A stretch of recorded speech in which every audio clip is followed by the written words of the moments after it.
This is Sonic, and you're watching JD Frank 20. What is up, everybody? First of all, I want to say happy birthday to Devin Findlay. Here's the take you've all been waiting for. Dr. Eggman, how does he return? Is he alive? The answer is yes. Yeah, so the way that Sonic 4 opens up is, obviously, you have a flashback scene, you're realizing, what led to the chain of events going into the post-credit cutscene at the end of Sonic Movie 3. Here's the theory that Devin Findlay came up with.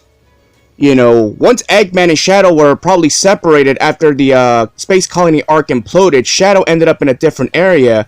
Eggman, on the other hand, ended up in a different area. He probably ended up in Little Planet, and then he realizes, wow, this place looks amazing. A perfect place for me to conquer.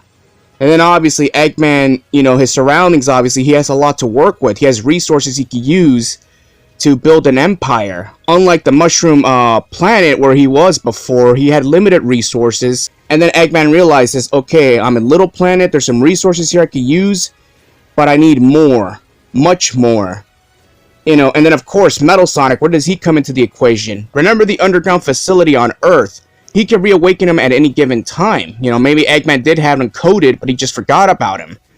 So obviously, Eggman can just send a distress signal to have Metal Sonic go pick him up, obviously. Because again, this is Eggman we're talking about here. He has advanced cyber technology, so it's not out of the realm of possibility that Eggman already had Metal Sonic built already in his underground facility so he could come pick up the Doctor.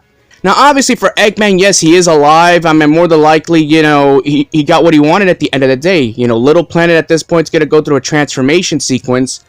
And thanks to the power of Metal Sonic, he's going to transform it into his own utopia. His own bad future, in a way, which explains the concept art. Yeah, so again, Amy Rose was captured more than likely, but she was able to escape. But then, of course, Dr. Eggman gave Metal Sonic orders to go get her. And then, obviously, while Amy was able to escape, maybe she had a portal ring able to escape to Earth, while Metal Sonic was able to follow. And then, of course, they both went off different directions, branching pathways.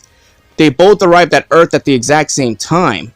And then, of course, that's what led them both to New York, more than likely. Amy was able to get to New York first, but then, of course, so did Metal Sonic. So they were both waiting for regular movie Sonic to make his appearance, which explains, why Metal Sonic was able to try to snipe him, and he missed, but then Amy Rose was right there waiting to finish the attack.